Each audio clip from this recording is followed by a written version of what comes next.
I'm glad you asked, because this is a process that really touches on so many different other processes in the body, and so many things are involved.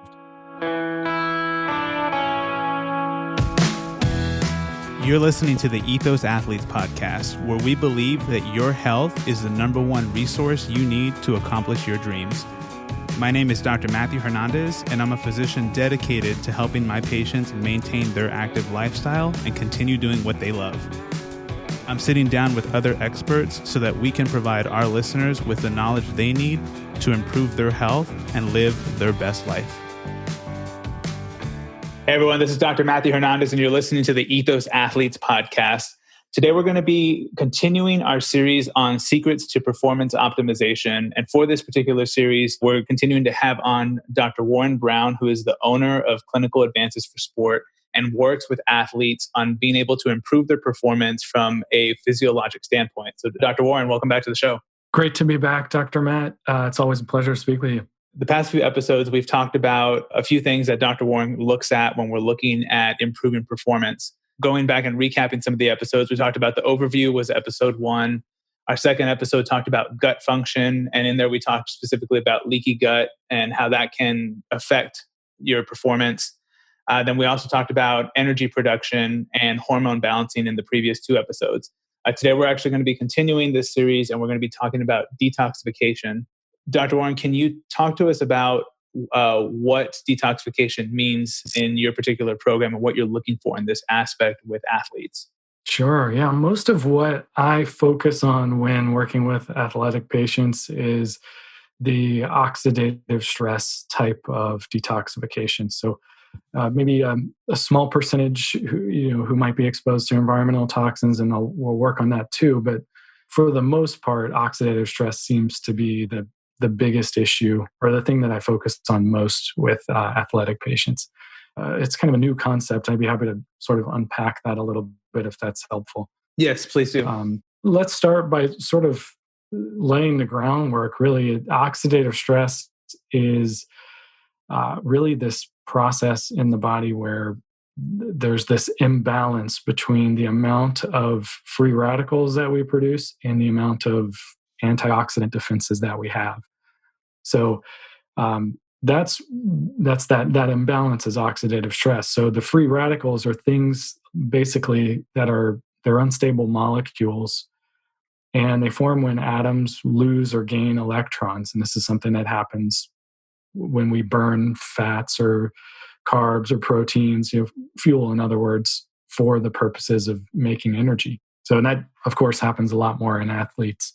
So this is something that the act of producing energy creates some oxidative stress.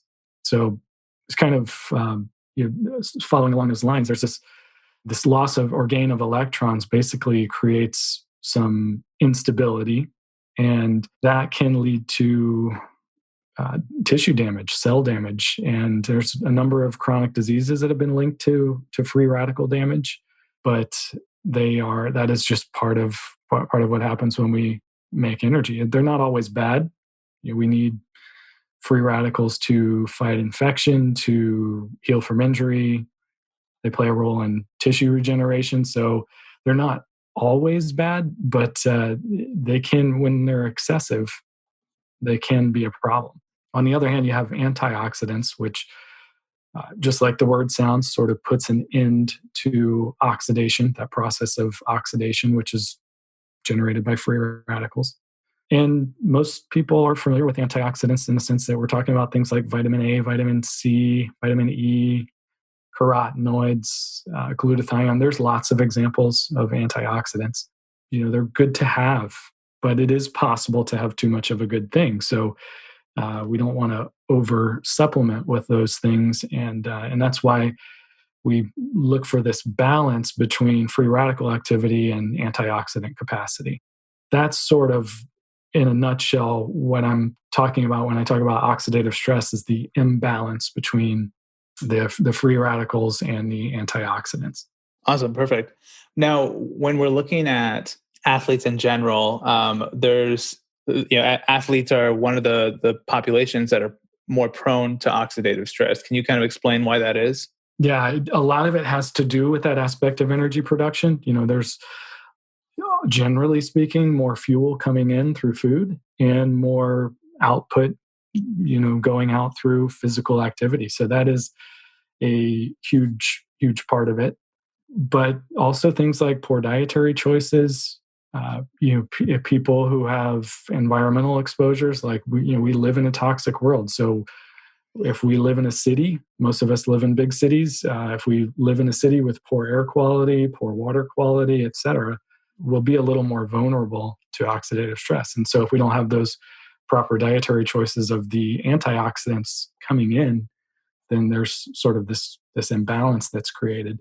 But it's exacerbated by this increased demand to produce energy. Okay, and then what we're looking at, you mentioned earlier, there's studies that show a link from oxidative stress linking to certain chronic medical conditions, stuff like that. Can you kind of talk a little bit about what those connections are and some of the more common ones that exist because of it?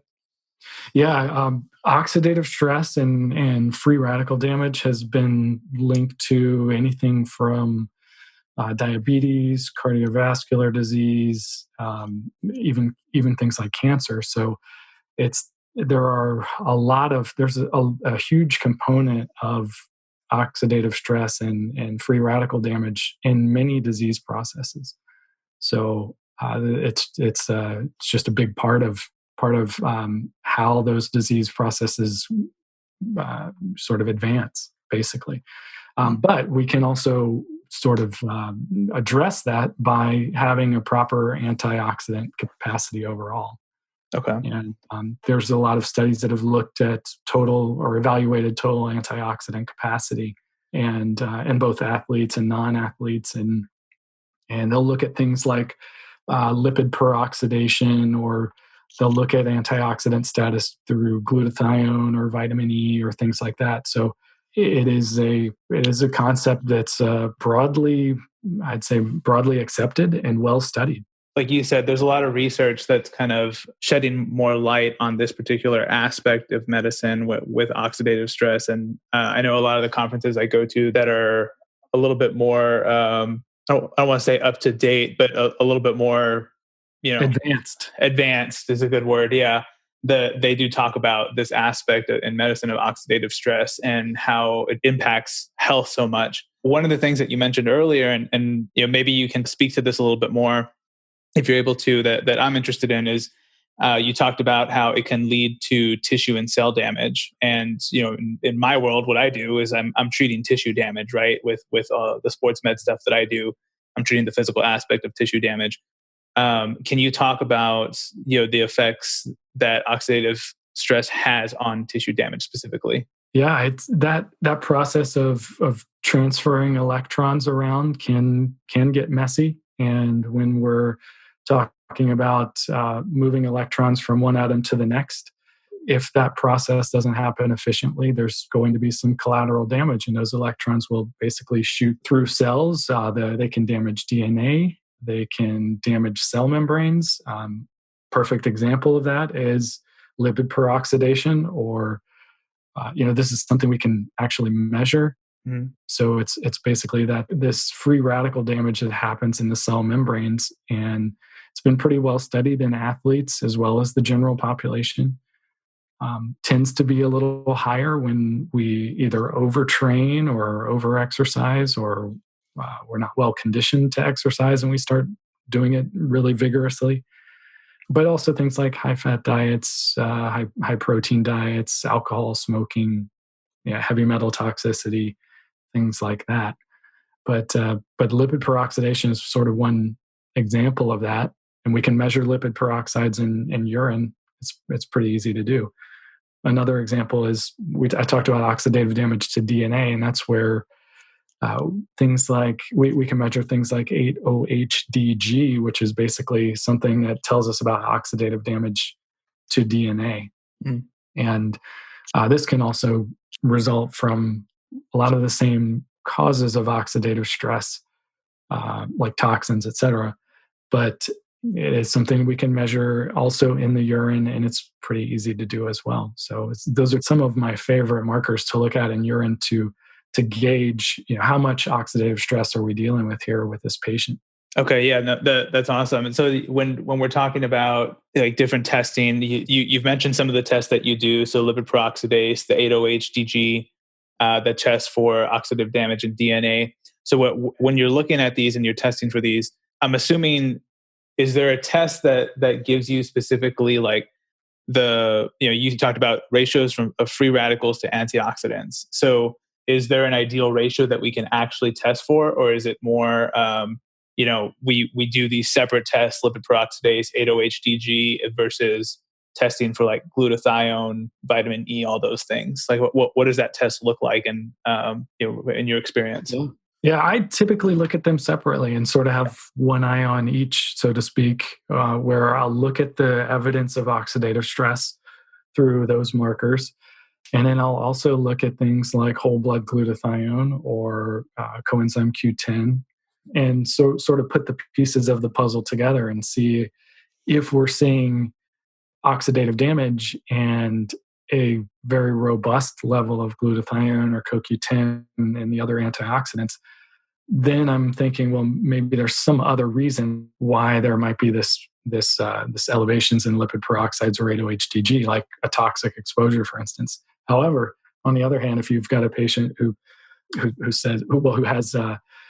oxidative damage and evidence of that through the testing, and their glutathione levels and their CoQ10 levels look really good, then you might think about, is there, or if the levels are low, rather, I'm sorry. So if the antioxidants, in other words, are low and the oxidative stress is high, that's somebody who is exhibiting a lack of antioxidant capacity, perhaps. Mm-hmm. So it's really kind of, are the antioxidants there or not? If they're not there and you're seeing oxidative stress, then you need to sort of shore up the antioxidant capacity, so to speak. Yeah, that makes complete sense. It's interesting because as we're talking, I'm thinking about, how I could potentially apply some of this to my practice and kind of making some connections that I didn't make until this conversation. And it's interesting because I know, so one connection that I am aware of is, and this is something that I screen for, is, when people are coming to me, they're usually having, like I said, they're having tissue damage. So there's an arthritis problem, there's a tendon issue, a ligament issue, things like that.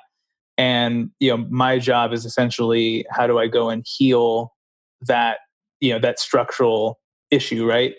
Part of that has to do with making sure the patient can actually heal. So when I go and start looking and I'm screening them to see if they're a candidate for what I do, I'm looking to see, do they have diabetes? Are they a smoker? All those different things, because I do know that if they have those things, the chance of them healing. So, essentially those things are excess oxidative stress, as we're talking about.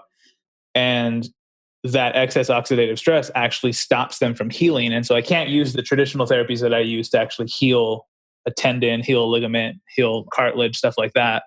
So those people kind of, don't qualify for the therapies that most people come to see me for.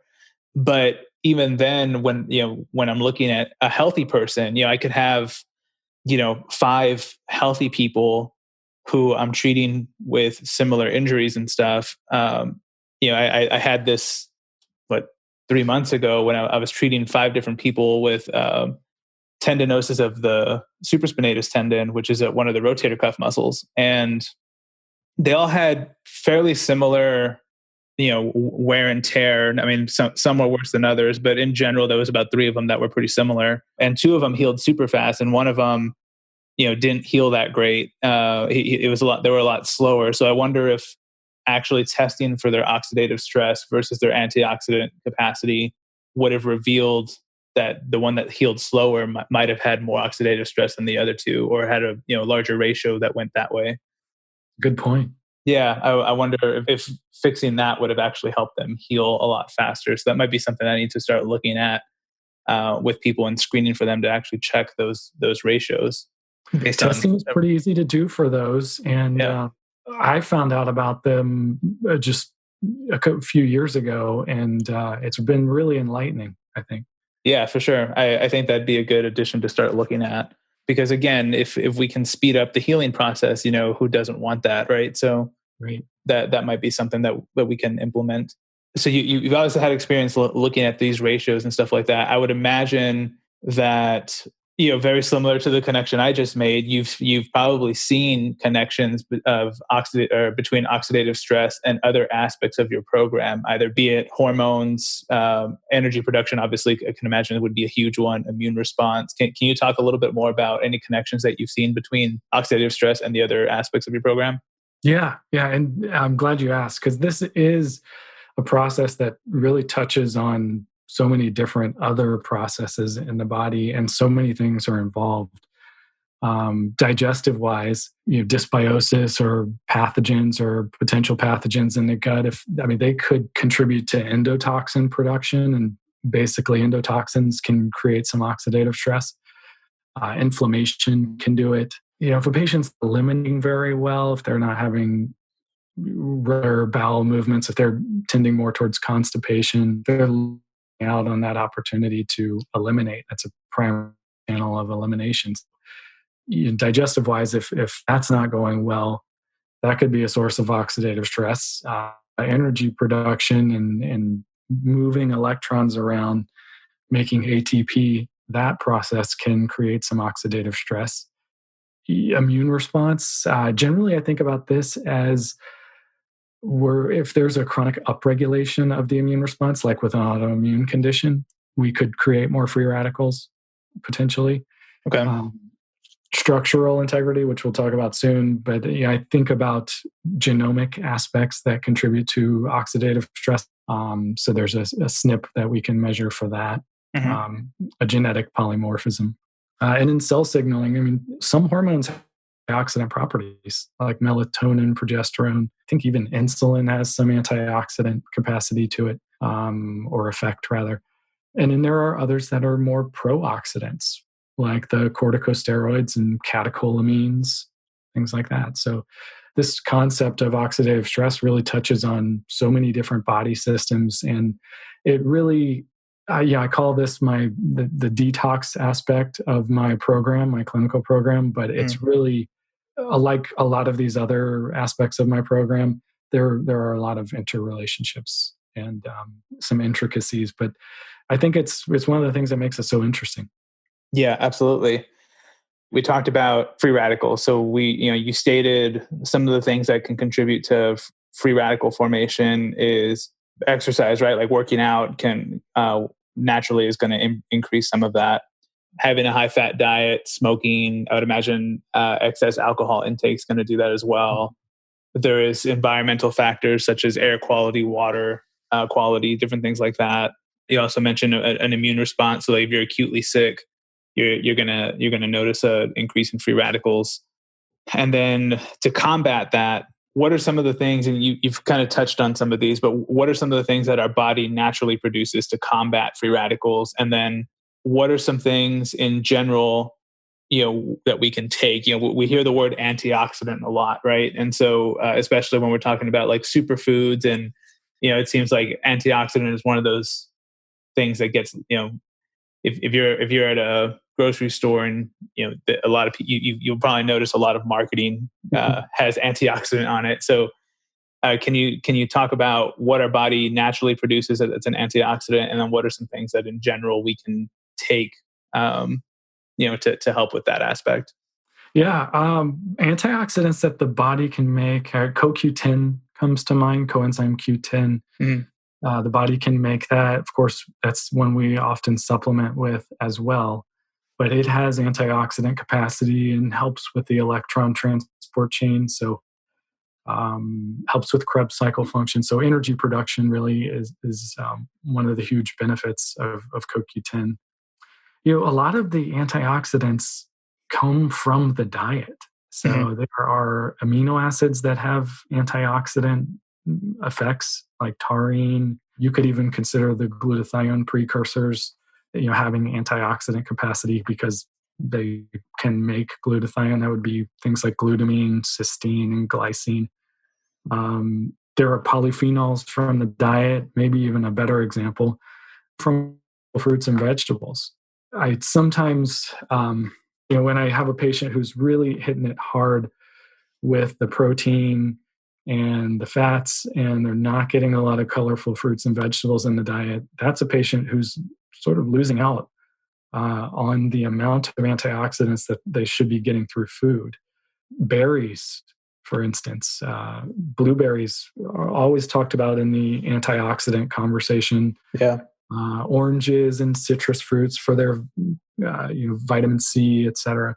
A lot of this has to come in through the diet. And so if we put ourselves on high protein, high fat, low carb, or no carb diets, those folks tend to have a little more oxidative stress, in my opinion, at least from what I've seen. So I think for the most part, these antioxidants are coming in through the diet. There are some exceptions, things that we can make on our own, but that's one of the reasons why I spend so much time talking about diet with my patients. You mentioned polyphenols.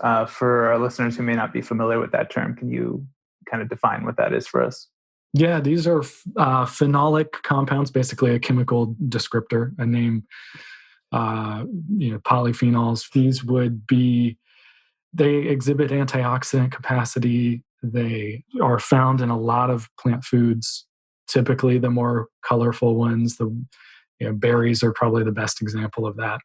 Blueberries, blackberries, and grapes, things like that. And some of their extracts are used therapeutically, like resveratrol or from grapes, things like that. It's basically a chemical constituent found in fruits and vegetables, and has a lot of use to the body for a number of different reasons. You also mentioned earlier that excess amount of antioxidants can also be a bad thing. Can you speak a little bit more to that? Sure. Because free radicals are not always bad, they do play a role in tissue regeneration to some. They help us fight infections. That they're used as sort of as part of our white blood cell response to infections. We make free radicals, and that can help us fight infections. So if we suppress that too much with a lot of antioxidants, then we could potentially have the problems. So it's normal to have some amount of free radical activity, to have some antioxidant capacity. We have to make that balance. We have to get that balance. And if we're not getting that balance right, that's when things arise. We might be slower to heal. We need to suppress some of our immune response. That's the ramifications of one of the reasons why we don't just give a blanket approach of take all the antioxidants, fine. It's really trying to get that balance right. Oxidative stress and antioxidant capacity. Awesome. Perfect. So essentially kind of summing up the antioxidant part is a lot of colorful fruits and vegetables is going to really be beneficial for eating these things, or for increasing antioxidant status. We know that green tea as well is a big antioxidant, like superfood, which we didn't discuss earlier, but that is another one that can be taken. Are you familiar with the book Blue Zones? Yeah. For those of you who aren't familiar, Blue Zones was a book that was written. It's actually a really good book where basically scientists studied different cultures around the world, or different regions of the world, that are found to have higher rates of people that live to be over 100 years old. And based on that, if the rate was, or if there was X amount of percentage of that population, was had a lot of people above 100 that had these long lifespans, are considered blue zones. One of the things that they found in these blue zones was that some of their food that was local to that region was actually rich in antioxidants. So I remember Sardinia specifically, the wine that's grown in the region of Sardinia, or the grapes that are grown for use of the wine, those particular grapes have the highest amount of resveratrol, which is one of the antioxidant compounds you mentioned earlier. It's the highest amount of resveratrol in the world. It was found in these grapes, or the highest concentration is found in these grapes. And obviously the people there drink wine every day or so. And so that was one of the things that they attributed to them being able to live so long. And so I bring that up just because you mentioned resveratrol. So we know colorful fruits and vegetables, resveratrol, green tea, there's a number of different things. I know pomegranate at one point was considered one, Right. And again, that's a colorful fruit. So that obviously makes sense. Yeah. So we touched on a number of different things there. And then obviously you've talked about getting these ratios of free radicals to antioxidants checked by a physician that, is able to do so, like Dr. Warren or myself. And that's where we're looking at, glutathione, CoQ10, lipid peroxidase, the 8-OHDG, all those different things. Dr. Warren, is there anything else that you'd like to add to our talk on detoxification and oxidative stress? I think that's good coverage here for the oxidative stress piece. Yeah, the only other thing I can think of to add is we talked about vitamin A, vitamin C, vitamin E. Those are antioxidant vitamins. Mm-hmm. How amino acids can exhibit some antioxidant effect. You mentioned green tea, ginger, quercetin, alpha lipoic acid. That's one of my favorite antioxidants. Mm-hmm. So, and I whenever I think about trying to increase that antioxidant capacity, I'm always thinking about first the diet, second supplementation, and I think that is a lot of my patients forget about the first part, and that is probably the most important part. I think about these supplements as supplements. They're, it's secondary. So I can't stress that enough. But I think, but some of these tools that we have that you and I are using every day, like antioxidant therapies, are really helpful and necessary. So, but that's the only thing I can think of to add. I love that. And yeah, like you said, nutrition first. We're such a pill-driven society. So there's a pill for everything. But yeah, obviously nothing's going to beat the habit that you have with your nutrition on that piece. Dr. Warren, thank you so much for taking the time to talk to us about detox and oxidative stress today. Thanks, Dr. Matt. Great to be with you again. Hope you all enjoyed the show. Our next episode is going to be on immune response. Hope you enjoyed the show, and thanks for listening.